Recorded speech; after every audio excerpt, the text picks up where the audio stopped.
రాష్ట్రంలోని వివిధ గ్రామాల్లో దేశంలోని పవిత్ర ప్రదేశాల నుంచి సేకరించిన నీరు మట్టి రాజధాని ప్రాంతంలో చల్లే కార్యక్రమాన్ని ముఖ్యమంత్రి చంద్రబాబు ప్రారంభించారు. ఓ కలశంలో నీటిని హెలికాప్టర్ ద్వారా తీసుకెళ్లి రాజధాని శంకుస్థాపన ప్రాంతంలో చల్లారు. పవిత్ర జలాలతో పాటు మట్టిని చల్లారు. ఆయనతో పాటు మంత్రి నారాయణ ఈ కార్యక్రమంలో పాల్గొన్నారు. మిగిలిన నీరు మట్టిని ఉంచేందుకు ప్రత్యేక వేదికను ఏర్పాటు చేశారు.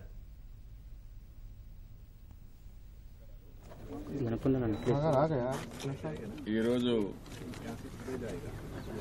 రాష్ట్రం అన్ని గ్రామాల్లో 13,000 గ్రామాలు 3,000 వార్డుల నుంచి 16,000 ప్లేసెస్ నుంచి పవిత్రమైన జలాల్ని, పవిత్రమైన మట్టిని, పవిత్రమైన మట్టి కూడా మామూలు మట్టి కాకుండా పుట్ట మట్టి, అదే మరి నీళ్లు కూడా అక్కడుండే దేవాలయం కానీ నదులు కానీ లేకపోతే అక్కడుండే త్రాగునీరు పవిత్రంగా వాళ్ళు ఏదైతే భావిస్తారో ఆ నీళ్లని కలెక్ట్ చేశాం. దేశంలో చాలా పుణ్య తీర్థాలు అన్నీ కూడా, ఇవన్నీ కూడా ఒక మతానికి సంబంధించినవి కాకుండా అన్ని మతాలకు సంబంధించినటువంటి పుణ్యక్షేత్రాలు ఉన్నాయి. ఈరోజు గోల్డెన్ టెంపుల్ ఉంది. అదే మరిగా కాశ్మీర్లో ఏదైతే మన వైష్ణోదేవి దేవాలయం ఉంది. అదే మరిగా అజ్మేర్ దర్గా ఉంది. ఇలాంటి ప్రదేశాలంతా కూడా కలెక్ట్ చేయడం జరిగింది. ఇంకొక పక్క మహాత్మా గాంధీ మొదలుకొని భగత్ సింగ్ గాని, నేతాజీ గాని, నెహ్రూ గాని, అంబేద్కర్ గారు వీళ్ళందరి స్థలాల్లో మట్టిని సేకరించాం, నీళ్లు సేకరించాం. అవన్నీ కూడా తీసుకొచ్చి నిన్నన్నీ కూడా కలిపాం. రాత్రంతా కూడా పనిచేశారు. ప్రజలు చాలా ఎమోషనల్ గా దీంట్లో ఇన్వాల్వ్ అయ్యారు. ఇంకొక పక్క మక్కా నుంచి, ఇంకొక పక్క జెరూసలం నుంచి అక్కడ కూడా తెప్పించాం. ఇవి కాకుండా చాలా దేశాలు చాలా ప్రాంతాలు వాళ్ళు కూడా మేము కూడా భాగస్వాములు కావాలని వాళ్ళు తీసుకొచ్చారు. కొన్ని రాష్ట్రాలను తీసుకొచ్చారు. అవన్నీ కూడా ఈరోజు మిక్స్ చేసిన తర్వాత మొత్తం ఈ ఏరియా అంతా కూడా మొట్టమొదటిసారిగా నేను పోయేది ఇక్కడి నుంచి ఉండవల్లికి వెళ్తున్నాను. ఇది వాస్తు ప్రకారం మంచిదని ఉండవల్లిలో ముందు స్టార్ట్ చేసి మొత్తం మన సిఆర్డీ ఏరియా కాకుండా ముందు సీడ్ క్యాపిటల్ రీజన్ ఏరియా మొత్తం తిరుగుతున్న 29 గ్రామాల్లో ముందు ఇక్కడ ఈ మట్టి అదే మరిగా పవిత్ర జలాల్ని కిందికి వదిలిపెట్టి ఈ భూమిని ఒక శక్తివంతమైన భూమిగా తయారు చేయడానికి ఈ కార్యక్రమం చేస్తున్నాం. ఇది అయిన తర్వాత సిఆర్డీ ఏరియా మొత్తం తిరుగుతున్నాం. ఈ రోజు సాయంత్రానికి ఈ పని ఇంకో 2-3 గంటల్లో పూర్తవుతుంది. అదే మరి రేపు అక్కడ ప్రధానమంత్రి గారు వచ్చినప్పుడు పవిత్రమైన జలాలు మానస్ సరోవర్ నుంచి వచ్చినట్టువి, జెరూసలం నుంచి వచ్చినట్టువి, లేకుంటే మక్కా నుంచి వచ్చినట్టువి, బంగారు బావి తిరుమల నుంచి వచ్చిన నీళ్లు ఇవన్నీ ఉన్నాయి. దాంతో అక్కడ పూజలు చేయడం, అదే మరిగా హోమం చేయడం. అక్కడి నుంచి ఇప్పటికే నిన్న టోటల్ గా రోజంతా అన్ని మతాలకు సంబంధించిన అందరూ వచ్చారు.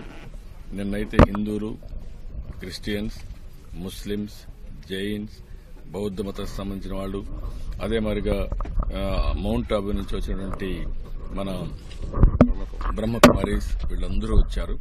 అందరూ కలిసి పూజలు చేశారు. పూజలు చేసిన తర్వాత నిన్నంతా కూడా అక్కడ పూజలు చేసి ఇవన్నీ కూడా మిక్స్ చేశాం. అదే మరి సంకల్ప జ్యోతి కూడా వెలిగించాం. ఇవన్నీ కూడా చేసి ఒక పవిత్రమైన స్థలంగా దీన్ని తయారు చేయాలని, ఒక పవర్ఫుల్ సెంటర్ గా ఇది తయారు కావాలని ఇక్కడ రాష్ట్రంలో ఉండే అందరి మనోభావాలు ఉన్నాయి. అందే మరిగా అందరి యొక్క సంకల్పం ఉంది.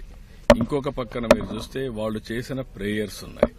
ఇది కాకుండా హోలీ ప్లేసెస్ ఎక్కడైతే పవిత్రమైన ప్లేసెస్ ఉన్నాయో ఆ ప్లేస్ అంతా కలెక్ట్ చేసి అక్కడి నుంచి తీసుకొచ్చాం. కాబట్టి ఇది డెఫినెట్ గా 100% ఈ రోజు నుంచి ఒక పవర్ఫుల్ సెంటర్ గా తయారవుతుంది, ఒక శక్తివంతమైన కేంద్రంగా తయారవుతుంది.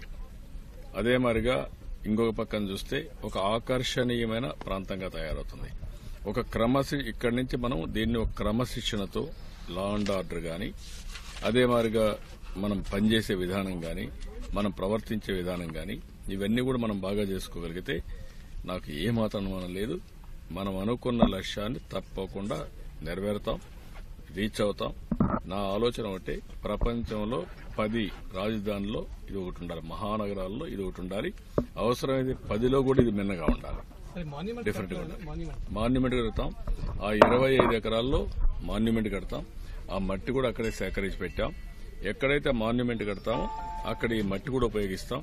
ఈ నీళ్లన్నీ కూడా అక్కడ ఉపయోగిస్తాం. రెండోది చాలా మంది నవరత్నాలు పంపించారు. ఇంకా కొంతమంది కొన్ని వాళ్ళు పూజలు చేసి డిఫరెంట్ వాళ్ళ యొక్క నమ్మకాన్ని బట్టి ఆ పూజలు చేసిన వస్తువులు పంపించారు. అవన్నీ కూడా ఇక్కడ ఫౌండేషన్ లో పెడతాం. అవన్నీ పెట్టి ఇంకొక పక్కన సంకల్పం అందరూ కూడా తయారు చేసి పంపించారు. దగ్గర మీరు చూస్తే 16,000 సంకల్పాలు వచ్చాయి. ఆ 16,000 సంకల్పాలు కూడా టైం క్యాప్సూల్ పెడతాం. అది అక్కడ ఆ ఏరియాలో భూమిలో పెట్టి శాశ్వతంగా చేయబోతున్నాం. ఇవన్నీ కూడా ఒక చరిత్ర. నాకు ఏమాత్రం అనుమానం లేదు. ఇంత ఎత్తున ప్రపంచంలో ఎక్కడా జరిగిన సందర్భాలు లేవు. అలాంటి ఉదాత్తమైన కార్యక్రమానికి, పవిత్రమైన కార్యక్రమానికి శాస్త్రోక్తంగా ఈ కార్యక్రమాన్ని ప్రారంభించాం. ఇది తప్పకుండా జయప్రదం అవుతున్న ఆశయం.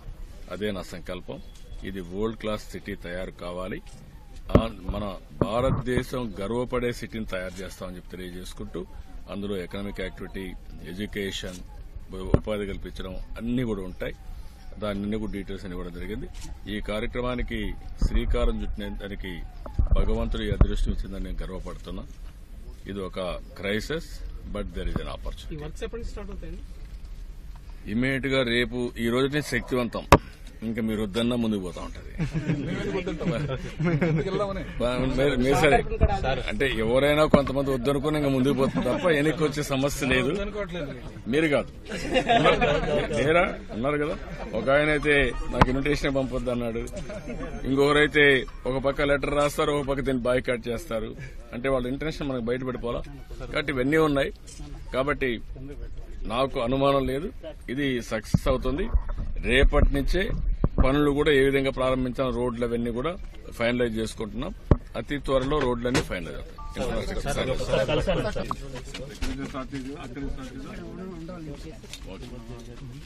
ఇక్కడ మీ మీద స్టార్ట్ చేద్దాం.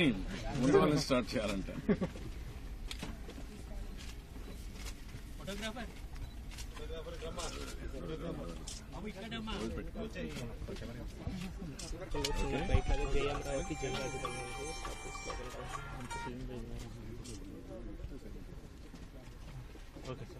ఓకే.